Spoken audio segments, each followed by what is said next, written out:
Hello everyone, my self doctor Lakshmi Sharma. स्वागत है आप सभी का मेरे यूट्यूब चैनल में। अगर आपको सुबह उठते से ही आपके जॉइंट्स में काफ़ी ज़्यादा दर्द होता है, स्पेशली आपके फिंगर जॉइंट्स में पेन होता है, यानी हाथों की उंगलियों में, इसके अलावा कलाई में अगर दर्द होता है, पैरों के आपके एंकल जॉइंट्स में पेन हो रहा है, या फिर पैरों के अंगूठे में आपको दर्द बना रहता है, स्पेशली जो स्मॉल जॉइंट्स जो आपके होते हैं शरीर में, उनमें अगर आपको दर्द की समस्या हो रही है तो हो सकता है कि आपके शरीर में यूरिक एसिड का अमाउंट बढ़ रहा हो। जब ये यूरिक एसिड एक तरह का बेस प्रोडक्ट होता है, जब ये हमारे ब्लड में एक्सेस में बढ़ जाता है तो उस कंडीशन में ये यूरिक एसिड के कुछ क्रिस्टल्स होते हैं जो कि जाकर हमारे छोटे छोटे जॉइंट्स में जमा होने लगते हैं, डिपॉजिट होने लगते हैं। उस कंडीशन को हम गाउट या फिर गठिया की प्रॉब्लम कहते हैं।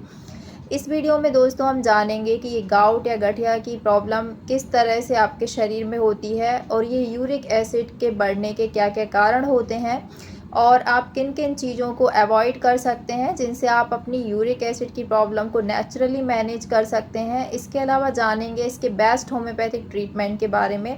ऐसी कौन कौन सी होम्योपैथिक मेडिसिन होती हैं जो कि गठिया या गाउट की समस्या के लिए सूटेबल होती हैं, यानी कि जो जोड़ों में दर्द को कम करती हैं, सूजन को कम करती हैं, साथ ही आपके यूरिक एसिड के लेवल को भी मैनेज करने में हेल्पफुल होती हैं।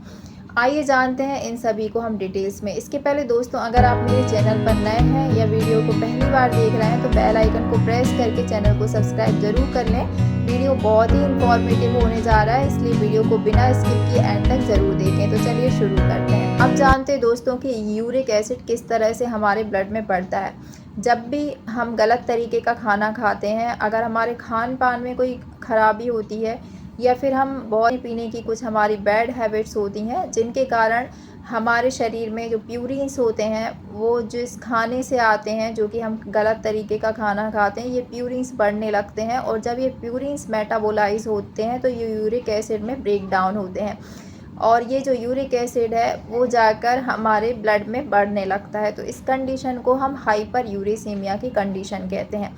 आप अपने बढ़े हुए यूरिक एसिड को ब्लड टेस्ट के थ्रू डायग्नोस करा सकते हैं, या यूरिन में भी अगर आप टेस्ट कराते हैं तो यूरिन में भी आपका जो यूरिक एसिड है वो बढ़ा हुआ मिल सकता है। तो ये कंडीशन होती है इसको डायग्नोस करने के लिए।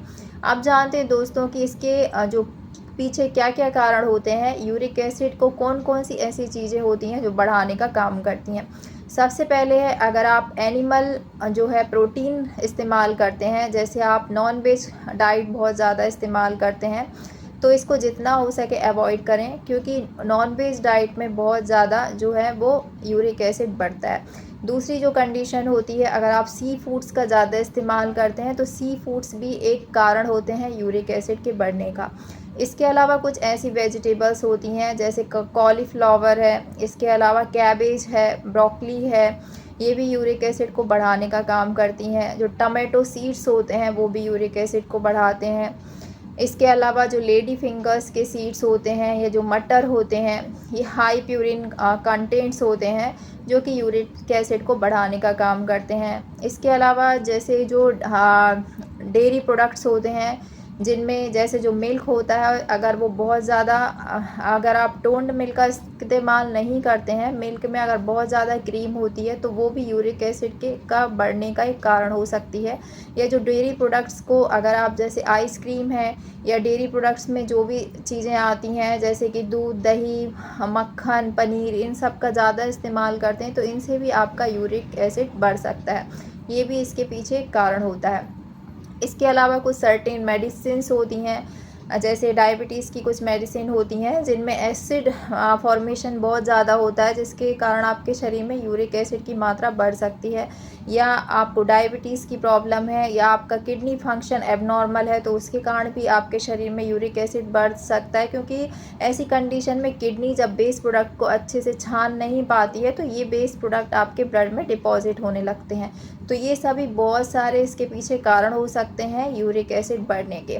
अब जानते हैं दोस्तों कि आप इसको किस तरह से मैनेज कर सकते हैं। नेचुरली अगर आपके शरीर में यूरिक एसिड का अमाउंट बहुत ज़्यादा बढ़ा है, आपको काफ़ी ज़्यादा जॉइंट पेन रहता है, तो आप इसके लिए सबसे पहली जो मेडिसिन होती है, जो सबसे ख़ास होती है, वो होती है वाटर इनटेक। अगर आप अपना वाटर इनटेक बढ़ा लेते हैं तो आपकी जो है 70 to 80% जो प्रॉब्लम्स है यूरिक एसिड की, वो कम हो जाती है। क्योंकि पानी पीने से आपका यूरिन का जो कॉन्सेंट्रेशन है वो भी कम होता है, साथ ही जो यूरिक एसिड आपके ब्लड में बहुत ज़्यादा बढ़ जाता है वो भी फ्लश आउट होने लगता है।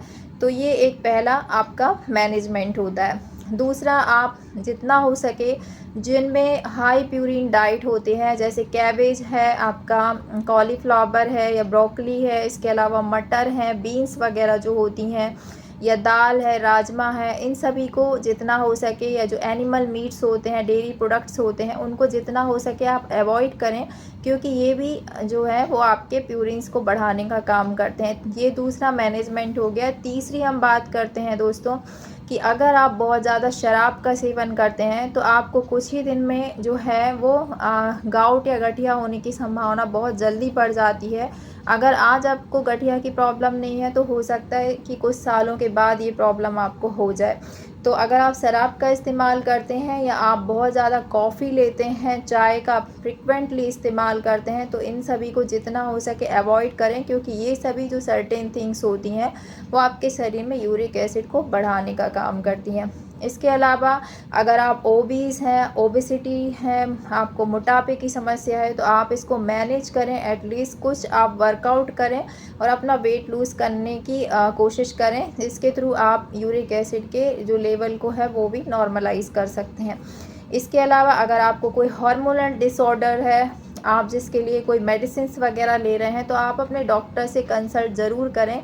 अगर आपका यूरिक एसिड बढ़ा हुआ आ रहा है तो आप अपने मेडिकेशंस को चेंज भी करा सकते हैं। तो इस तरह से आप कुछ कंडीशंस को फॉलो करके इसको मैनेज कर सकते हैं। इसके अलावा अगर आप मीठा खाने के शौकीन हैं, आप स्वीट एंड बेवरेजेस का ज़्यादा इस्तेमाल करते हैं, जैसे कोल्ड ड्रिंक्स वगैरह का इस्तेमाल करते हैं, या पैकेज्ड जो फूड आइटम्स रहते हैं आप उनको ज़्यादा इस्तेमाल करते हैं, तो उनमें सॉल्ट की मात्रा ज़्यादा होती है, फैट की मात्रा ज़्यादा होती है हाई, तो जिसके कारण आपके शरीर में प्यूरिन्स का अमाउंट बढ़ सकता है। तो आप जितना हो सके जो फ्राइड फूड होते हैं या जो पैकेज्ड आइटम्स रहते हैं, या फिर जो आप जिनको जो स्वीट एंड बेवरेजेस, अगर कोल्ड ड्रिंक्स वगैरह आप ज़्यादा लेते हैं, जो शुगरी फूड्स रहता है, वो भी एक तरह का एसिडिक फूड होता है जो आपके शरीर में एसिड की अमाउंट को बढ़ाने के लिए रिस्पॉन्सिबल होता है। तो इन सभी को जितना हो सके आप अवॉइड करें।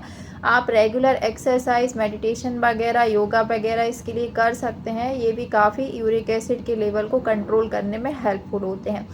आप जानते हैं दोस्तों इसके होम्योपैथिक ट्रीटमेंट के बारे में कि ऐसी कौन कौन सी होम्योपैथिक मेडिसिन होती हैं जिनको इस्तेमाल करके आप यूरिक एसिड की समस्या को पूरी तरह से क्योर कर सकते हैं। इसके लिए सबसे पहली जो मेडिसिन होती है वो है बेंजोइक एसिड, या हम एसिड बेंजोइक के नाम से इस मेडिसिन को जानते हैं। इस मेडिसिन के कुछ लक्षण अगर मैच करते हैं तो आप इसको इस्तेमाल कर सकते हैं। अगर आपका यूरिन का जो कलर है वो ब्राउनिश है, साथ ही यूरिन जो है वो काफ़ी ज़्यादा ऑफेंसिव स्मेल यूरिन से आ रही है और ये स्ट्रॉन्ग स्मेल होती है, काफ़ी ज़्यादा जो है अनवेरेबल टाइप की स्मेल होती है। इसके अलावा आपके जो छोटे छोटे जॉइंट्स रहते हैं, आपके उंगलियों के जोड़ों में या आपके जो घुटने के नीचे वाले जो जॉइंट्स, जैसे एंकल जॉइंट है या आपका जो पैर का अंगूठा है, स्पेशली पैर के अंगूठे में यानी बिग टोज में आपको अगर स्वेलिंग है, वहाँ पे स्वेलिंग के साथ दर्द प्रेजेंट है, तो आप इस बेंजोइक एसिड मेडिसिन का इस्तेमाल कर सकते हैं। इसको इस्तेमाल करने के लिए आप इस मेडिसिन को 30 पावर में इस्तेमाल करें। इसको 2-2 बूंद सुबह शाम 2 बार दिन में लें और इस तरह से आप इस मेडिसिन को 1 महीने तक लगातार इस्तेमाल करें। आप देखेंगे कि 15 दिन के अंदर ही आपका जो यूरिक एसिड का लेवल है वो नॉर्मल हो जाएगा। साथ ही धीरे धीरे करके 1 से 1.5 महीने में आपके जो जॉइंट्स में पेन और दर्द और जो स्वेलिंग हो रही है यानी जो सूजन है वो भी धीरे धीरे ख़त्म हो जाएगी। ये मेडिसिन काफ़ी हेल्पफुल होती है आपके स्मॉल जॉइंट्स में दर्द के लिए। दूसरी जो होम्योपैथिक मेडिसिन है दोस्तों वो है कॉल्चिकम। अगर आपको टो में काफ़ी ज़्यादा दर्द होता है और साथ में वहाँ पर आपको बहुत ज़्यादा स्वेलिंग है, वार्मथ है और जो जॉइंट्स है वो काफ़ी वहाँ पर रेडनेस प्रेजेंट है एंड टेंडर टू टच है, यानी टच करने पे काफ़ी ज़्यादा सेंसिटिव है वहाँ की स्किन, तो आप इस मेडिसिन को प्रयोग कर सकते हैं। यह आपके पुराने से पुराने गठिया की समस्या को ट्रीट करने में हेल्पफुल होती है। अगर आपको इस तरह के लक्षण आ रहे हैं तो आप इस मेडिसिन को 200 पावर में इस्तेमाल करें। साथ ही अगर आपको ऐसा महसूस होता है कि अगर आपको यानी वार्म यानी गर्मी से एग्रावेशन हो रहा है और इंटरनल आपको काफ़ी ज़्यादा कोल्ड महसूस होता है और एक्सट्रीम वीकनेस अगर आपको फील होती है तो आप इस मेडिसिन का 200 पावर में प्रयोग करें और ये आपको 1 महीने तक लगातार प्रयोग करना है। 2 बूंद सुबह शाम दिन में 2 बार डायरेक्ट टंग पर लेना है। अगर आपको 1 महीने में आपके जोड़ों की सूजन दर्द कम होता है तो आप इस मेडिसिन को कंटिन्यू 3 से 4 महीने तक पुराने गठिया के केस में फॉलो कर सकते हैं। ये काफ़ी सेफ मेडिसिन होती है और ये धीरे धीरे करके आपके दर्द को भी ख़त्म कर देगी, साथ में जोड़ों में जो सूजन है उसको भी कम करेगी, यूरिक एसिड के लेवल को भी नॉर्मलाइज कर देगी। तो इस तरह से आपको कॉल्चिकम मेडिसिन का प्रयोग करना है। तीसरी जो मेडिसिन है वो है दोस्तों लीडम पाल। ये भी जो होम्योपैथिक मेडिसिन है ये गठिया के केस में काफ़ी ज़्यादा इस्तेमाल की जाती है। अगर आपको कुछ इस तरह के लक्षण हैं कि आपको जो गठिया का दर्द है वो निचले पैर के हिस्से से ऊपर की तरफ अगर हो रहा हो, यानी कि आपको अगर पैर के अंगूठे में दर्द है तो वो आपके लेग से होते हुए नी तक रेडिएट कर रहा है, यानी अपवर्ड जो है वो मूवमेंट हो रहा है दर्द का, तो इस तरह के दर्द के लिए ये मेडिसिन काफ़ी हेल्पफुल होती है। स्पेशली इसका जो फीचर होता है वो होता है कि आपको एंकल जॉइंट में अगर बहुत ज़्यादा स्वेलिंग हो रही है और आपको जो पैर के अंगूठे में काफ़ी ज़्यादा दर्द और स्वेलिंग है और जो कि ऊपर की तरफ घुटने की तरफ बढ़ते आ रहा है, तो उस कंडीशन में आप इस मेडिसिन का प्रयोग कर सकते हैं। इस मेडिसिन के प्रयोग के लिए आपको 200 पावर में इसको लेना है लीडम पाल को और 2-2 बूंद डायरेक्ट आपको टंग पर इस्तेमाल करना है। इसे भी आप 1 महीने फॉलो करें, इसको दिन में 2 बार इस्तेमाल करें तो आपको काफ़ी अच्छे रिजल्ट मिलेंगे। चौथी जो मेडिसिन है दोस्तों वो है एंटिम क्रूड। एंटिम क्रूड भी बहुत अच्छी बेस्ट होम्योपैथिक मेडिसिन होती है गठिया के केसेस में यूरिक एसिड को नॉर्मलाइज करने के लिए। अगर आपको कोई भी डाइजेस्टिव डिसऑर्डर्स के कारण जॉइंट्स में पेन बना रहता है, जैसे आपका खाना सही से डाइजेस्ट नहीं होता है या आपको लगातार कॉन्स्टिपेशन बना रहता है, स्टूल पास आउट नहीं करते हैं आप, जिसके कारण आपका जो वेस्ट प्रोडक्ट रहता है उसके कारण आपका जो यूरिक एसिड है वो ब्लड में बढ़ने लगता है। इस कारण से अगर आपको इस तरह की जोड़ों में दर्द की समस्या हो रही है तो आप एंटिम क्रूड का प्रयोग कर सकते हैं। ये काफ़ी हेल्पफुल होती है, ये आपके डाइजेस्टिव डिसऑर्डर को भी ठीक करती है, इवन आपके जॉइंट्स में दर्द को भी ठीक करती है और आपकी जो यूरिक एसिड है उसको भी नॉर्मलाइज करती है। पांचवी जो होम्योपैथिक मेडिसिन है जो कि यूरिक एसिड के लेवल को नॉर्मलाइज करने और आपके जॉइंट्स में दर्द स्वेलिंग को कम करने में हेल्पफुल होती है, जो कि स्पेशली फीमेल कंप्लेंट्स के कारण फीमेल्स में ये प्रॉब्लम्स आती है। अगर आपको कोई भी यूट्राइन डिसऑर्डर है यानी यूट्रस में कोई भी प्रॉब्लम है जिसके कारण आपको बहुत ज़्यादा जो है वो जॉइंट्स में पेन की समस्या आ रही है, स्पेशली आपकी जो एड़ियाँ रहती हैं यानी हील्स रहती हैं उनमें बहुत ज़्यादा दर्द होता है, या आपके जो फिंगर्स होते हैं, हाथों की फिंगर्स हैं, या आपके पैर के जो जॉइंट्स होते हैं जैसे पैरों की जो फिंगर्स होती हैं उनमें अगर बहुत ज़्यादा दर्द है और पेन जो है वो एकदम शूटिंग टाइप का है, यानी पेन आपका रेडिएट होता रहता है, शूटिंग बस्टिंग टाइप का अगर आपको दर्द होता रहता है, तो इस कंडीशन में महिलाओं के लिए काफ़ी हेल्पफुल होती है। स्पेशली आपके स्मॉल जॉइंट्स में जो स्वेलिंग होती है उसको भी कम करने में हेल्पफुल होती है और यूरिक एसिड को नॉर्मलाइज करती है। तो इस तरह से दोस्तों ये जो मैंने 5 मेडिसिन बताई इनको आप अपने लक्षणों के आधार पर इन मेडिसिन का चयन कर सकते हैं, इनको प्रयोग कर सकते हैं। ये मेडिसिन काफ़ी सुरक्षित हैं, इनमें किसी भी प्रकार का कोई स्टेरॉइड नहीं होता है और ये मेडिसिन आपको धीरे धीरे करके 1 से 1.5 महीने में काफ़ी अच्छे रिजल्ट देती हैं। इवन काफ़ी लोगों को 1 से 1.5 या 2 महीने में जो जॉइंट्स पेन की समस्या है वो पूरी तरह से ठीक हो जाती है और यूरिक एसिड भी 15 to 20 डेज़ तक नॉर्मलाइज हो जाता है इन मेडिसिन के द्वारा।